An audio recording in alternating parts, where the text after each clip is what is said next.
Hello. Um, it looks like I'm the studio mod, but secretly I am actually doing this panel.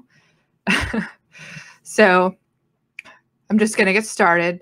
This is What's Old is New, Save Your Smut, a brief history of fandom purges and 3 ways to keep your saved fanfic in perpetuity. So before we get started, I'm going to there's a disclaimer. I am an English-speaking American in my early 30s. I have done research and spoken with older fans, but there are still gaps in my knowledge and in my experience. And obviously, I'm not going to have experience of fandoms and fan culture in other countries. I recommend speaking to older fans to learn more about their experiences. It can be really valuable to get their side of the story and, hear about things that they've been dealing with throughout their lives. Keep in mind, this is a brief fandom history. I'm a librarian, which means I don't have to be an expert. I just have to be able to look stuff up. It's a bold statement, but it's true. So please consider this my fandom book report. If this is something that you're really interested in, there's a panel later on, digital fanthropology, that you should take a look at. So, and there's a lot of examples, there's a lot of references, there are a lot of documents and stuff that I mentioned. Stay tuned. There's going to be a list at the end for further reading. There's going to be a link. You can just type it in or screenshot it or something. So, talked about talking to older fans. And the thing that I learned from them, and a thing that was really reassuring, is that this harassment from aunties and this backlash, this purity policing, it's not new. What I learned from them is to just keep doing what you're doing. Mute and move on. Life is too short to worry about what kids on the internet are saying. That's it. So, a brief history of fandom purges. And I'm talking about not fandom in general, like it would take way too long to go into the whole history of fandom and all the different aspects of fandom. I'm specifically talking about purges, where significant amounts of material were lost for one reason or another. So when things get deleted, people tell you, oh, we're shutting down this website, or, when people have to delete things, that's something that's happened a lot. So there's what I've identified as like 3 different ways that happened. So we're going to start in the 70s. So a little bit of a preface is that fan fiction has been around forever. So depending on how you want to define it, consider Shakespeare. Consider that fans of Sherlock Holmes were writing and publishing parodies at the same time that Arthur Conan Doyle was writing them. Sci-fi zines with fan art and fan fiction have been around since the 1930s. So I was looking at fandom and looking back at, different publications and different groups and things. And so while I was researching it, I spent a while thinking about why I started seeing a lot of copyright issues start popping up in the late 70s. And I remembered that there was a major change in 1976 that brought attention to a lot of fan works and what they meant to creators, which is the Copyright Act of 1976, which codified parody as fair use for the first time. And a lot of those initial conflicts between copyright holders and fans occurred due to early confusion about the nature of fan works and fanzines, like what they actually were, what they meant for those companies and those properties that people were really excited about, what it meant for the products that those people were, putting together, the stories and the art. And the desire for those creators to continue to have control over their works after releasing them into the world. And one of the earliest issues involved Paramount's cease and desist letters to the Star Trek zine Dreadnought Explorations. So while Gene Roddenberry generally approved of fan works, Paramount took issue with the perception that the material could be confused for something official. So that cover people would see the Enterprise and go, is this real? Whether or not people actually did that doesn't matter. It's Paramount, didn't want people to maybe be confused. And in 1981, Lucasfilm also sent out letters to fanzine publishers, as you can see there at the bottom, specifically calling out pornographic works. So moving on to the 1990s, the 90s was marked with a lot of continued strife between copyright holders and fans. In 1992, that's when the Marion Zimmer Bradley controversy was. If you look on FanLore, there is a lot of different people having a lot of different opinions about it. But what it boils down to is that problems happen when creators read fan fiction of their own work. And that's what Bradley was doing, having official fanzines and curating works that were being put into those fanzines. You end up reading that stuff and, commenting on it, and that gets into your brain.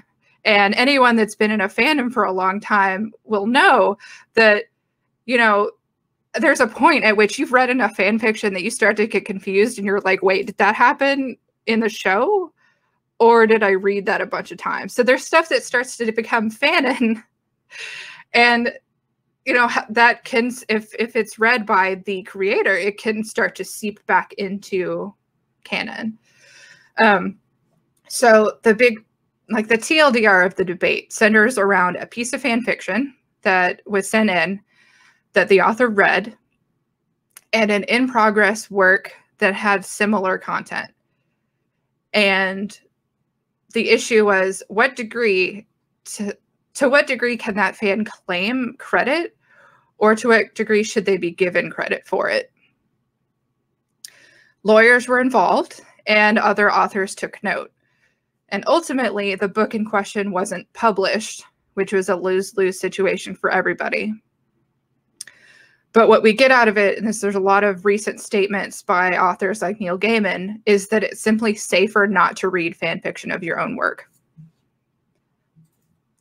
Some of these authors, the other authors that were taking note of this were Anne McCaffrey, Chelsea Quinn Yarbrough, P.N. Elrod, or Mercedes Lackey.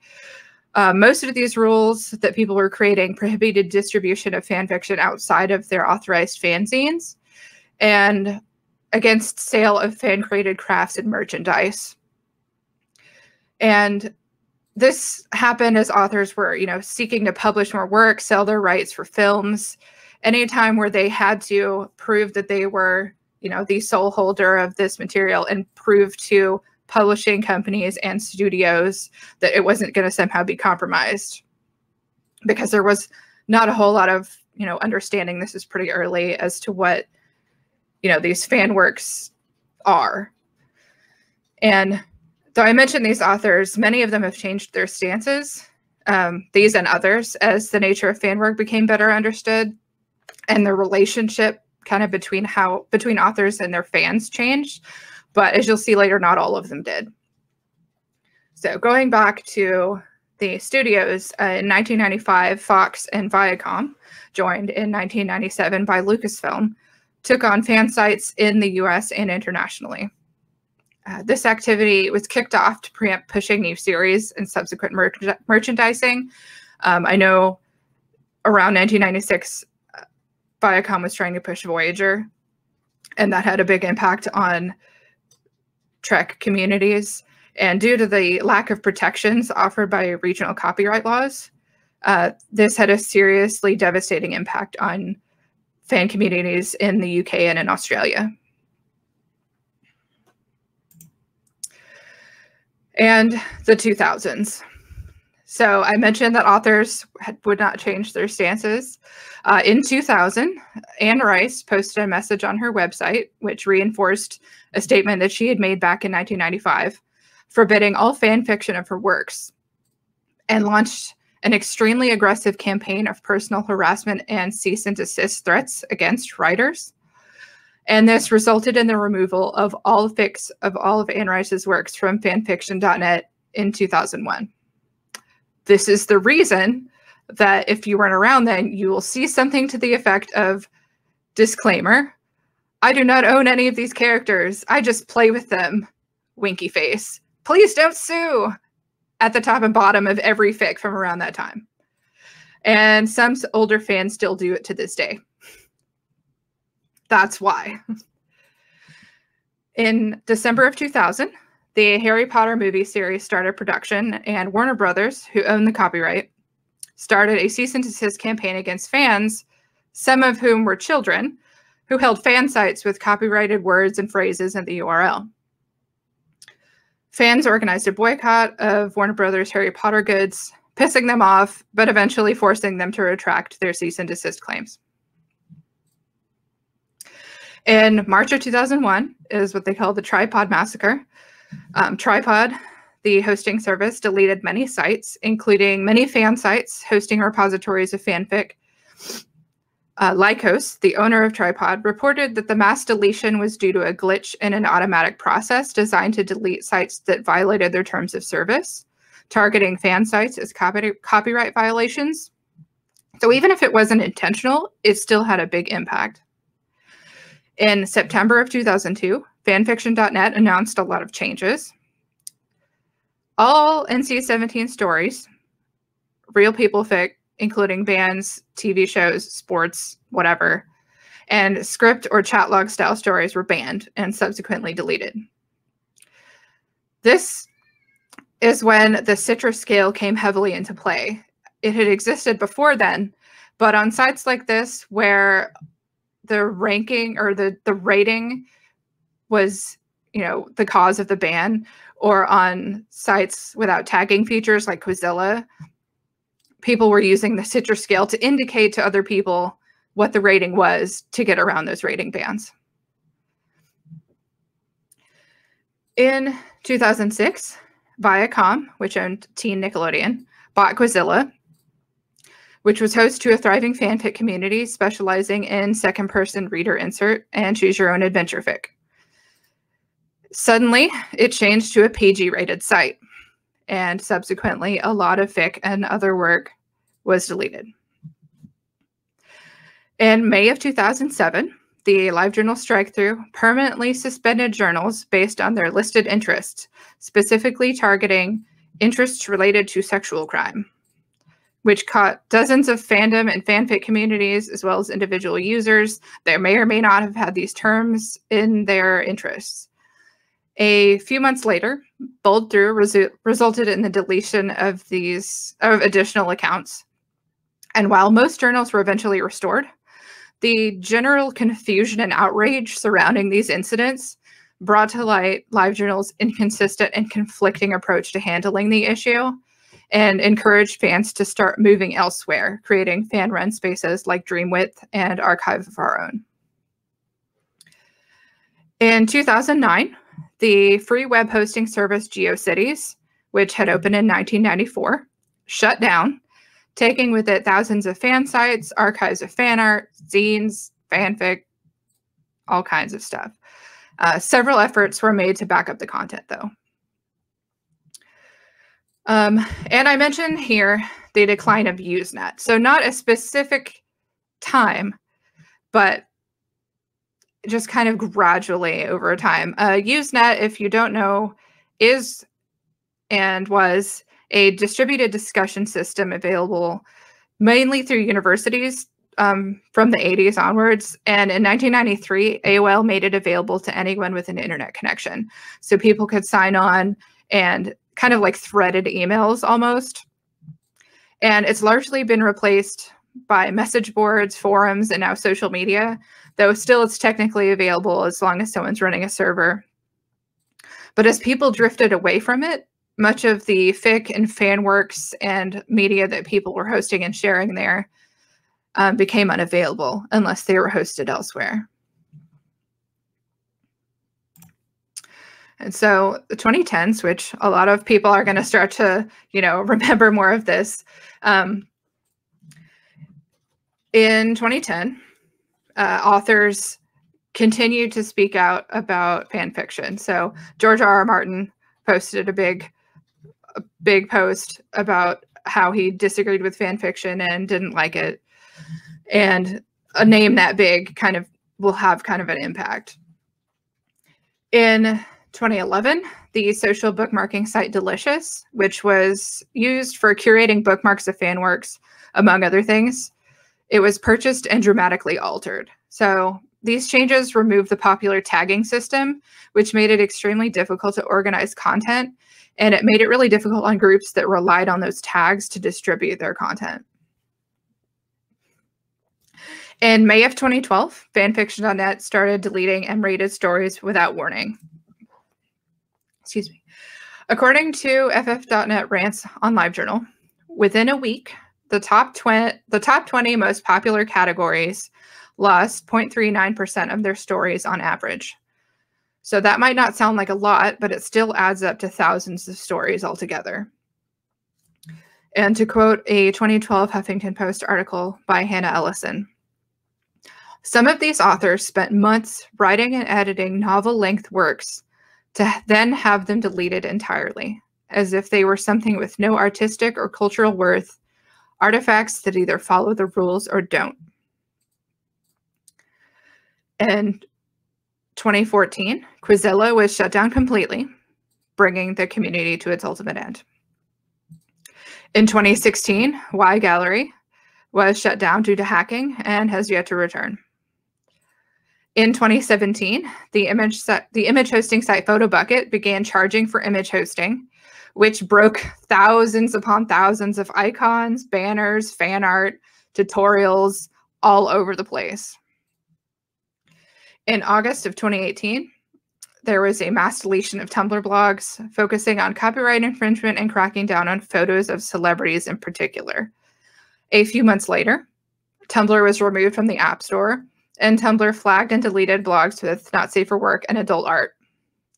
In December, a full not safe for work ban went into effect, broadly and automatically targeting pornographic imagery, the color beige, and the much mocked female presenting nipples. In October of 2019, Yahoo quietly indicated that it was shutting down groups in a week and permanently deleting all content in December, giving fans only 2 months to rally and archive as much as possible. So looking at all of these incidents, I'm kind of breaking it up into approximately 3 different kinds of purges. Some can be a combination, but generally I'm calling it copyright-based purges, purity policing, and end of service. So early conflicts with fandom were marked by studios sending out cease and desist letters to zines and fan clubs, and authors who were often fan fiction writers themselves taking up personal stances and issuing statements disallowing fan fiction. While purity policing is absolutely not new, there was definitely a lot of it targeting large bodies of fan work starting in the 2000s. And regarding fandom in the 2000s, this quote, Heidi Tandy summed it up well in 2013. That's what fandom taught you all those years ago. Anne Rice would send a nasty letter to fanfiction.net, and they would delete all the fanfic based on her books, close the section, and bar comments in the forum. Paramount could come into a fan con with Cleveland law enforcement and close the vendor room for 3 hours with no warning and no notice, and fans couldn't do anything about it. If someone uploaded the Sorcerer's Stone trailer to the files section on your Yahoo group and Warner Brothers found out about it and complained to Yahoo, they might delete your entire community and everything in it. They didn't even have to provide a way for you to get in contact with the members of the community. It would just be gone. So the end of service purges are where fandom content that was built up over time was deleted or faded away due to either intentional actions or neglect by corporations hosting that material. And I guess it's not necessarily corporations, because I would put the end of Usenet sort of in that category where people just moved away from it and it became obsolete. But there is hope. And I see people commenting, and I know there are a lot more instances that I didn't mention. This is just like the book report version. Can't address everything. I don't have that much time. But there are some instances where people are trying to bring stuff back. So there have been a lot of attempts to archive batches of fan fiction. Archive team is a group of volunteers working to archive websites as they shut down and as they threaten to shut down. If you want to feel really bad about yourself, they have a page called Death Watch that tracks sites that are soon to shut down, and those that have already done so, I think, over the last 10 years. The Internet Archive has a large collection of fan fiction contributed by multiple people, including a large archive team crawl from 2012. The fanfiction.net repack is a downloadable pack of stories scraped from fanfiction.net, including stories with the ID numbers from 1 to 10 million. The GeoCities Gallery on restorative land is the result of efforts of several groups to archive and recreate pages once hosted on GeoCities in a similar structure. The Organization for Transformative Works is a fan-run nonprofit organization that works to preserve the history of fan works and fan culture. They work on advocacy for preserving fan works and have several projects, including AO3, Fanlore, and the Open Doors. And the Open Doors project works to preserve and shelter at-risk fan content, and it frequently archives. These are frequently archives and fandom challenges that are on older websites or are no longer supported. So if you go to like an older archive that's still present, sometimes there will be like a notice on the front asking people to help with the transition. And there are also major fanzine archive collections held at the University of Iowa and Texas A&M. The collections at the University of Iowa consist of over 680 linear feet, which that's like if you measure your bookshelf from end to end, just like all of the documents, on top of each other. That's how many there are. That's many shelves. And it's 680 linear feet worth of fanzines, manuscript papers, including VHS tapes, discs of fan vids, and other kinds of fan works. Yeah, it's at the Cushing Library. I know I responded to a comment, but that's fine. And yeah, you wouldn't expect Texas A&M, but hey. But not even AO3 can save everything. But that's fine, actually. These were deleted because the author chose to do so. That means it was their choice, and not because some corporation bought out the service and deleted it so that it would be more family-friendly. Not because the company didn't want to be responsible for cease and desist claims. Not because some overly concerned religious fundamentalists kicking up a fuss crying, "What about the children?" forced them to delete 18+ content. That being said, here are 3 ways to keep your smut. So here's what you can do on the broad level is the 3 options that I'm giving y'all is you can save fanfic to the Wayback Machine using the URLs. You can download it locally and you can print it out. And that sounds pretty basic, but it gets really cool. So using the Wayback Machine, and I don't know if it's as blurry for you as it is for me, but just trust me. The Internet Archive is a nonprofit with the mission to provide universal access to knowledge. And if you save things here, it saves fan fiction for everybody. You can go back and look at different captures. You can search it. It's quick and easy. You can submit it either through the website or they have a browser extension that you can add. And it takes a little bit, like maybe a minute to save a page. It has to grab everything. But once it's there, it's there. It's also good. You can use that if you're making a presentation or you're putting something together and you want the links to be available later in case they break, especially when you're looking at older fandom stuff. Once it's on there, you can refer back to it, and even if the link is gone, you'll still have access to it. You can use Calibri. It's what I use. It's a free open source ebook manager. It comes with a utility called Fanfic Fair, which is a tool for downloading fan fiction from websites to ebook files. And you can download your bookmarks or basically anything that you can search for. It works with a variety of fan fiction sites or archives. You can edit your configuration settings to allow login if the site requires it to view like adult content. So like AO3, if there are fics that are locked or that have adult content, it'll ask you to log in. And normally it would just stop you if the client wasn't logged in, but you can put your information so that it will do that for you. So here's a quick guide, and I actually revised the way that I do it because apparently I had been doing it like the most stupid, backwards, long, complicated way for ages. So y'all get to learn from my mistakes.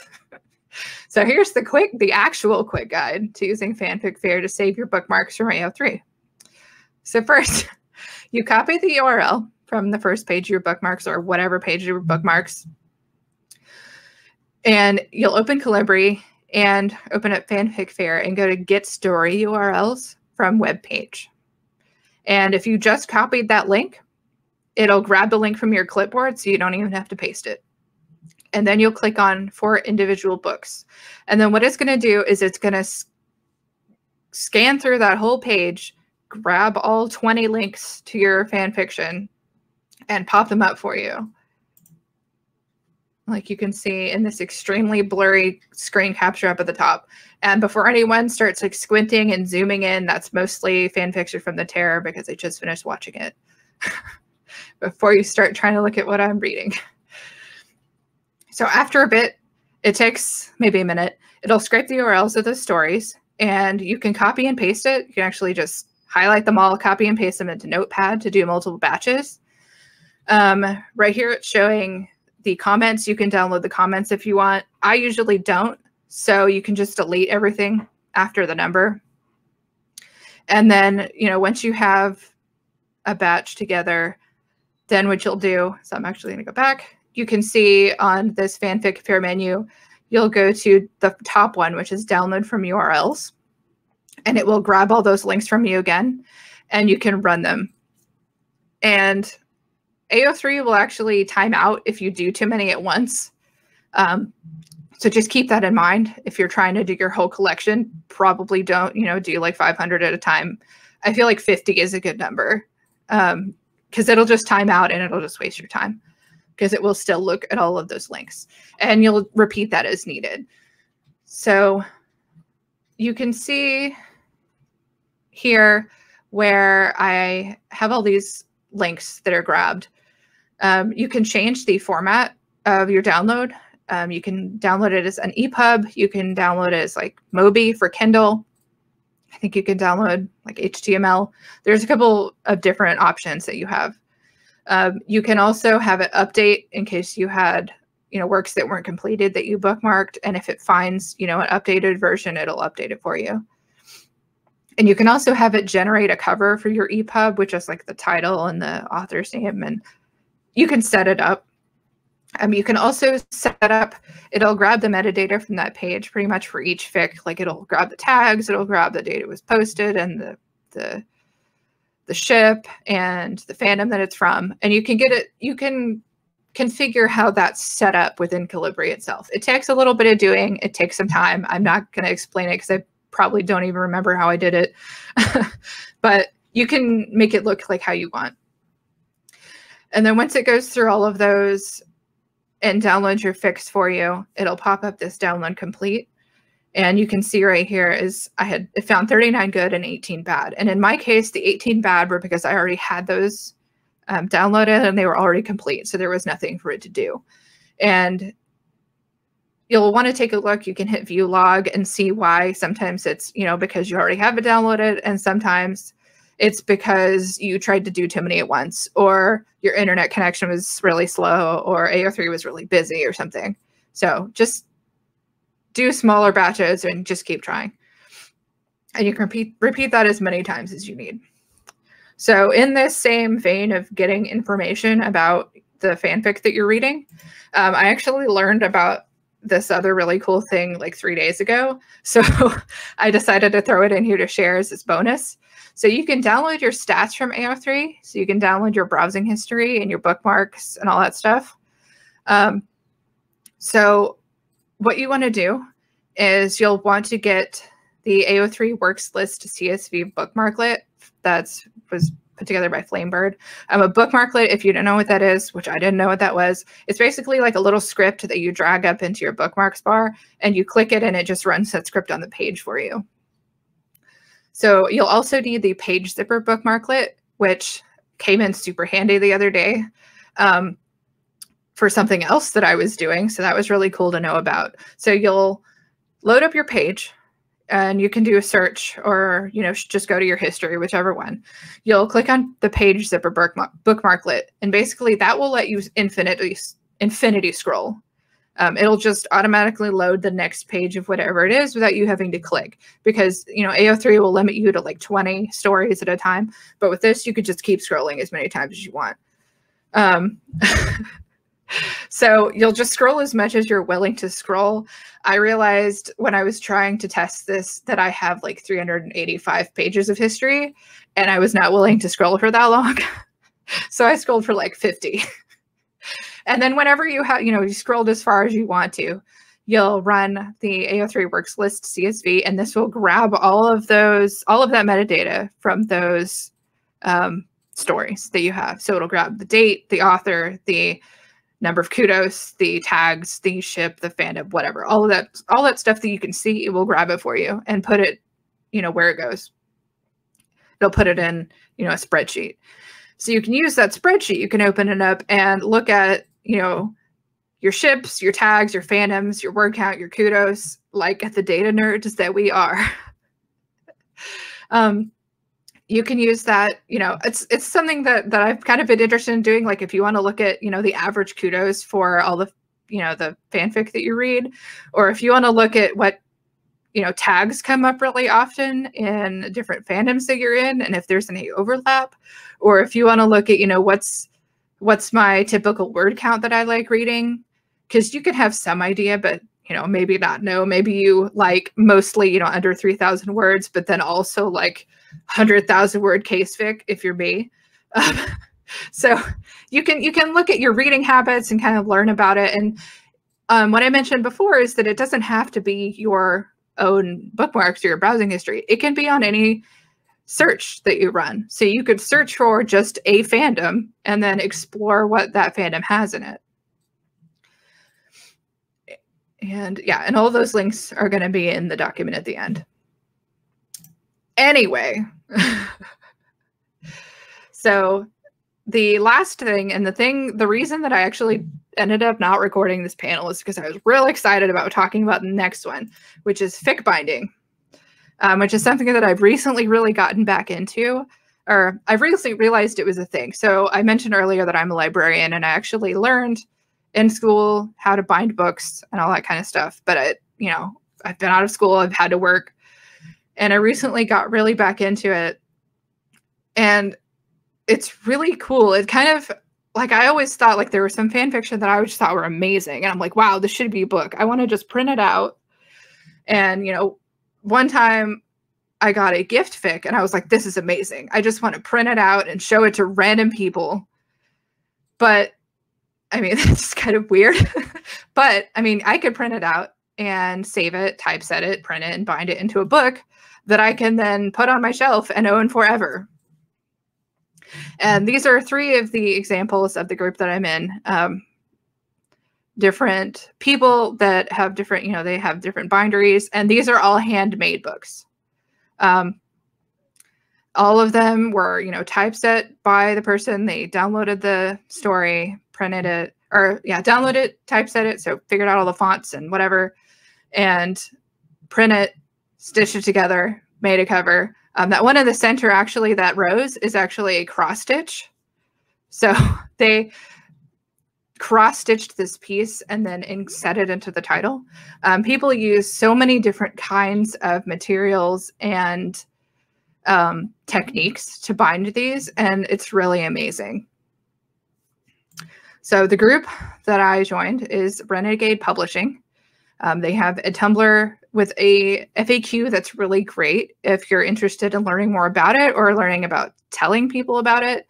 And just from there, the Renegade Bindery is a collective of fanfic bookbinders.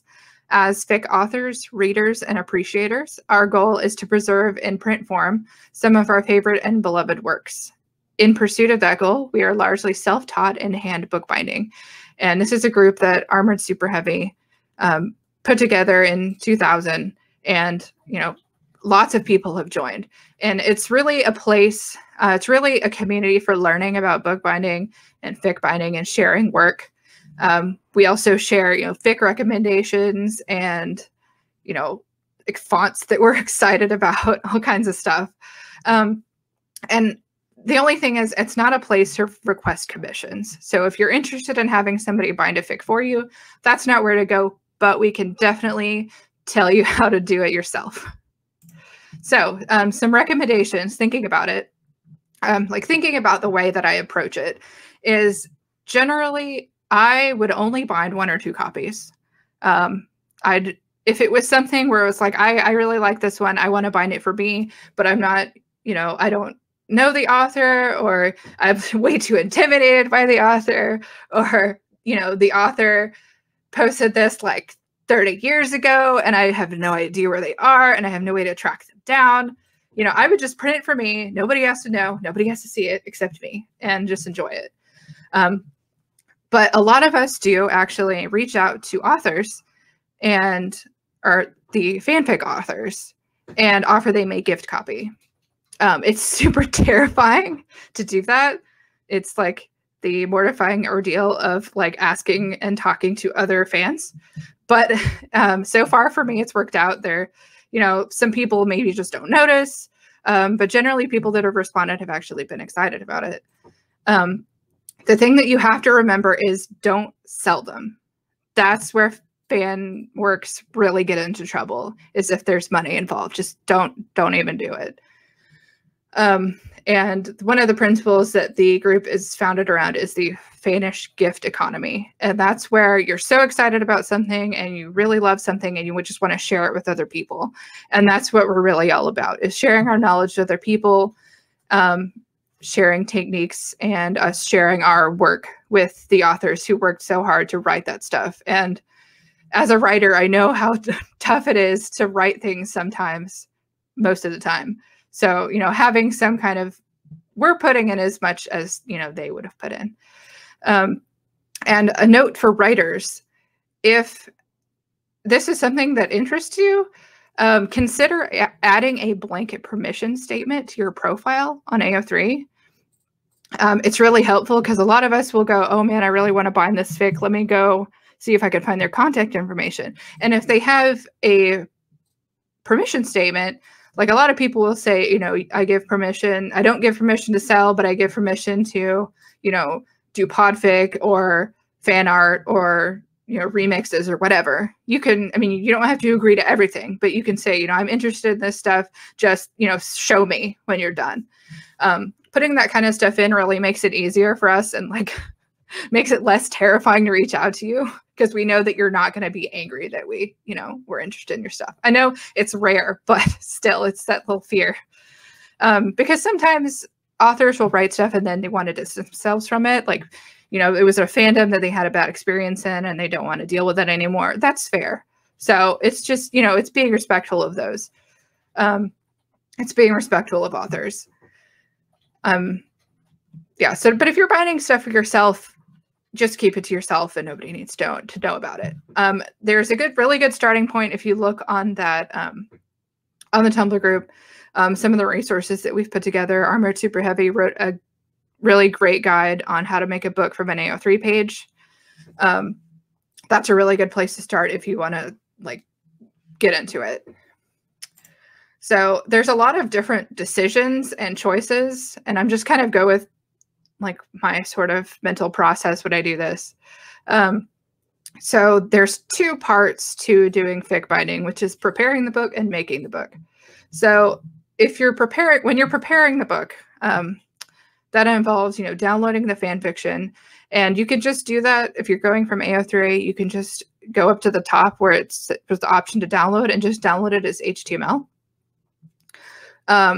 That'll keep enough of the formatting that you don't have to fuss with too much stuff. You do have to pay attention to, you know, where breaks were put in and things like that, but it gives you a good starting point. It's really obnoxious to try and get it out of a PDF, let me tell you. And then once you have that, generally people will paste it into Word or some kind of word processing software. And generally, it's really up to the person. It's really up to the binder whether or not they want to do any editing. Generally, if any editing is done, it's just fixing punctuation. Because AO3, if you don't post it using, if you post it using rich text and you include italics, that'll mess you up. That being said, I have a resource for it's like a Google Doc that you can paste your fic into, run this process, and it will fix it for you. I will add that to the link thing at the end while I'm thinking about it. And there are a lot of different programs that people use to do typesetting. I believe the guide that Armin Super Heavy wrote is using Word. InDesign is there. Like if you already have it, it's very expensive. So if you already have it, go ahead and use it. I use Affinity Publisher. It's $25 for a permanent license. It's on sale for $25. I don't know if it's ever not been on sale. Some people use latex, which is a lot more complicated, but lets you do a lot more different things very specifically. Then you get to start choosing fonts, illustrations, decorations, dividers. So like the stuff on the side, there are so many fonts. You will collect so many fonts. I know I have at least 250. You can get free fonts all over the place. Google has some fonts that you can use. Actually, I'm already telling you about fan binding, but being more of a nerd, the fonts that are in this presentation are actually ones that I use in my fic binding a lot. I really like Spectral, which is that background one. These illustrations on the side you can get free. There is a site called Raw Pixel that has a lot of engravings and illustrations that you can get. Flickr is a good source. That doesn't mean just anywhere on Flickr, but the British Library actually has a whole gallery of free rights-free images that they've uploaded. Usually it's scans from books, so you'll need to clean them up a little bit. But those are there, and you can get some pretty crazy looking stuff like that mystery crab. Then once you have your text all compiled and all formatted, you'll want to impose it. You could do that using Word, like the booklet function. I use Bookbinder 3.0, which is super basic, but it works, except it's got a little couple of weird quirks, but it's not a huge deal. Cheap Imposter is another one, but I haven't tried using it because I don't have a Mac. And then you get into making the book. So that's all of the different materials that you get together, choosing papers and printing, and learning about short grain versus long grain and how the paper reacts and has different properties based on how it's cut. You sew it, you'll fold things and sew them using different types of stitches. There's so many different types of things you'll want to explore and play around with those. Then there's, the book boards and the book cloth and looking at spine lettering. There are so many different things that you can get into, and it can be extremely expensive.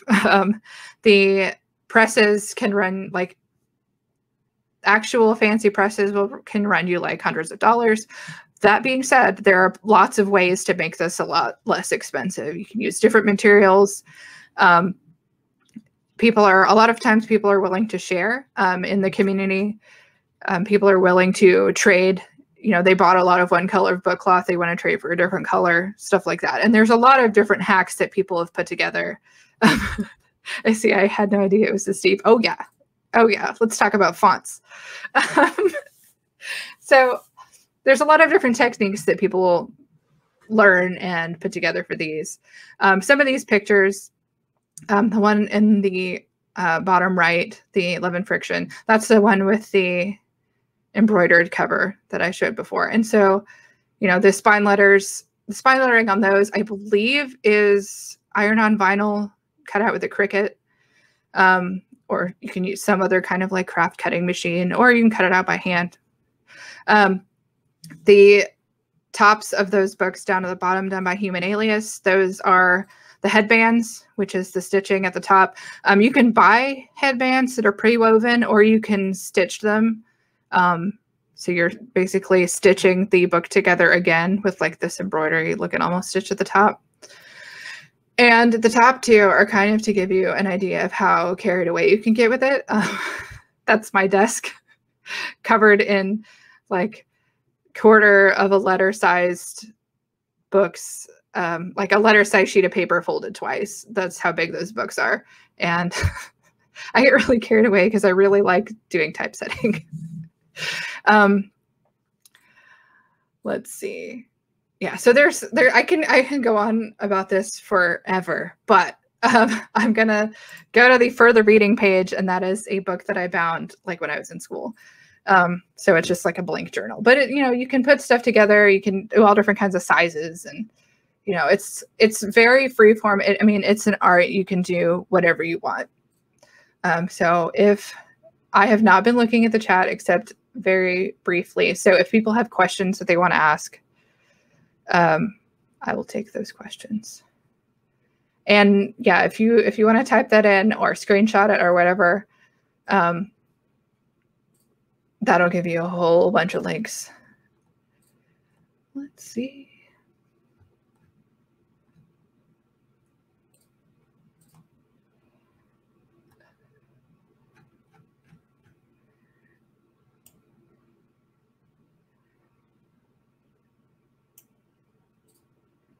I can do this. Haha. Does the Air3 Stats thing also pull stats from your published works? Yeah, it can. You'll just have to, you know, go to your works page. I guess the way that Air3 is set up, because the tagging system is amazing, any tag can just give you like a long string of page. Like it will just bring up results. Any page like that that has a bunch of results, you can pull those stats from. Basically any list of stories, it will know how to grab information from those stories. If I may ask, how expensive can Fick Binding get? What's the most outrageous number you know someone has spent? I don't know. I save my receipts, but I'm afraid to look at them. Stress buying things is real. And given the pandemic, I've just kind of like been accumulating things. I know that book presses, there's a affordable book presses. Can't think of the name off the top of my head. The one that I bought, it's like almost $200 or something, and that's like not the fanciest kind. And if you've ever been in a craft store, you know, Cricut machines can be really expensive. That being said, you know, there are places that you can go. A lot of libraries. So if you look at your local library, or if you're at a university or something, look at the library and see if they have a makerspace.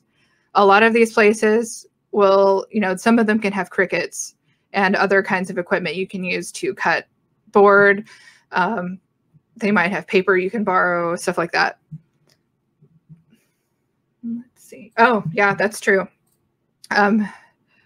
One of the things that was mentioned about Fick Binding, yeah, there are people who hand bind books using leather.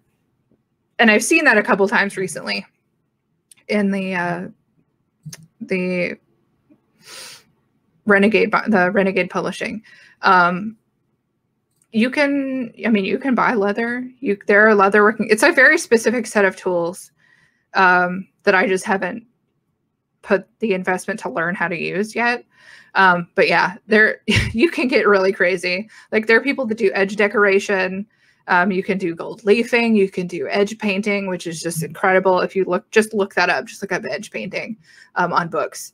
And it's where you can like sort of fan the edge and there will be like just a painting there. Oh, and on the other hand, what is the ultimate cheapest binding someone can manage that still maintains better durability than, you know, the hole punch and ring binder technique? You can, I mean, you'll see it in like some zines or Dojin or something, printing it out, folding it in half, and stapling it. You can, I guess, if you're just talking about printed, like fanfic, simple binding. If you just get regular copy paper and print on it, fold it in half, the pages aren't going to want to flow really nicely. So my recommendation would be doing like a quarter letter size. So just fold it in half twice. You can use copy paper. You can use any fabric that you have lying around. You can look at methods where you basically like glue it. You glue a piece of tissue paper onto the back to create your own book cloth. You can use scrapbook paper. You can use cardstock. You could use, I don't know, old flyers or something like that. You can use a wide variety of materials. I've saved wrapping paper off of gifts or off of stuff that was delivered to me to use for end sheets later. So just become a pack rat and grab every paper that you think is interesting, because it will come up. You'll find some use for it, or you can at least tell yourself that you'll find some use for it. Are there any questions? I can take maybe one or two more. Oh yeah, if you're interested in this, I highly recommend going for it. Absolutely, there are ways to do bookbinding that looks really awesome, and you don't have to spend a whole lot of money doing it. Like I said, look to see if there are any library makerspaces near you. You can see if there are any existing fic binders that live near you. Sometimes community colleges or universities will have bookbinding courses. I know near me there is a craft guild that does bookbinding classes, and you can sign up and do those. Sometimes libraries will have activities where you're making zines and stuff. So if you're making a small zine, you can sort of apply that information to other works that you're working on. And there are a lot of online tutorials. DAS bookbinding is really amazing, has really in-depth tutorials, and those links are on the further reading list. And there are, I think, there's another one on there on YouTube. Sea Lemon has a lot of tutorials for making different stuff. You can make book cloth and different techniques to make things. Let's see, what made me get into bookbinding? I've actually apparently been binding books since I was probably old enough to hold scissors, where I had forgotten about it for a long time. But yeah, I used to like make books and staple them together. I stitched stuff together. I think I had a bookbinding kit when I was a little kid once. But then, yeah, becoming a librarian and being interested in that stuff and working with old books and rare books really got me kind of started on that road. And I got really lucky to have like an internship working at my school, working on repairing books and, rebinding them. And so there are different opportunities like that. I mean, it might be possible to volunteer somewhere near you. There are also other bookbinders. There are a lot of people that do hand bookbinding.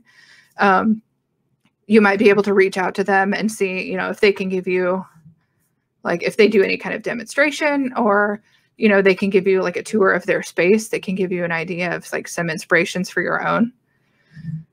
Let's see. Oh, any recommendations for saving pics on fanfiction.net? Actually, yes. My head is empty and I have no thoughts, but there is information. I do have a link to ways to do that in my further reading. There are, yes, that is a good point, is that the fanfiction.net, I don't know why I totally like spaced on talking about this, but fanfiction.net is basically a zombie at this point. There have been all kinds of reports of, people logging in and getting into somebody else's account, people not able to log in, nobody's responding. So yeah, while you're here, while you're thinking about it, just go ahead and download whatever you have bookmarked, whatever you posted on there while you can. it's one of those like in danger, people aren't really looking at it anymore, keeping it up kind of places. But yeah, there are methods to do that, and there are tools to do that linked in my further reading.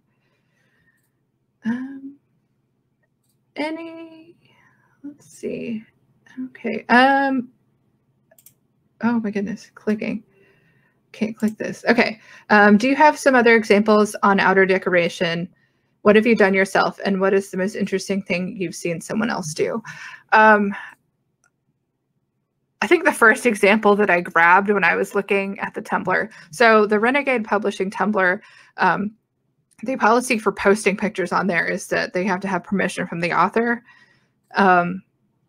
because if you're sharing, if you're sharing pictures of something and the author sees it and they didn't know about it, that gets awkward and can cause problems. So those are like publicly available images. And when I was flipping through that, as I remembered that one that was cross-stitched, and I was like, that's amazing. I have to include that because that takes so much time. Cross-stitch takes forever. So that one was really cool. Things I haven't done a whole lot of, so I've just recently gotten back into doing Fick Binding, and basically that picture I showed you of my desk is like the extent of which I've gotten because I keep just trying to print more, which is a problem. And I have all these supplies and I need to use them. But some of the things that I really liked doing, and I don't have any pictures in here, and I don't have any that are easily findable, when I was doing my internship, was I would like to make covers where I would cut holes out of the book cloth and inset other colors. There was one journal that I made where I cut out by hand using a scalpel like an outline of a butterfly, and all of the little spaces where the colors went in its wings, I inset little different scrap pieces of cloth. There were a couple times when I did stuff like that with, I would replicate some images that were in the book. There was one on architecture, and I did something with the scroll work on one of the, on a railing on a banister, and I cut out painstakingly a piece of black cloth in that pattern, and I set it over the top of the cover. So you can do all kinds of stuff like that. One of the things, oh, are we done? I got one more minute. One of the things that I've really wanted to do, because I got a Cricut for a gift, and I've been doing designs to emboss on the covers with foil. And that's one of the things that you can find people doing a lot. Okay, so we're basically out of time. But thank you guys for watching. Thanks for all the questions, and I hope y'all get excited about doing Fick Binding. I'd love to share techniques with you and learn, what kind of cool ideas y'all have. So thanks, everybody, and enjoy the rest of your FujoCon.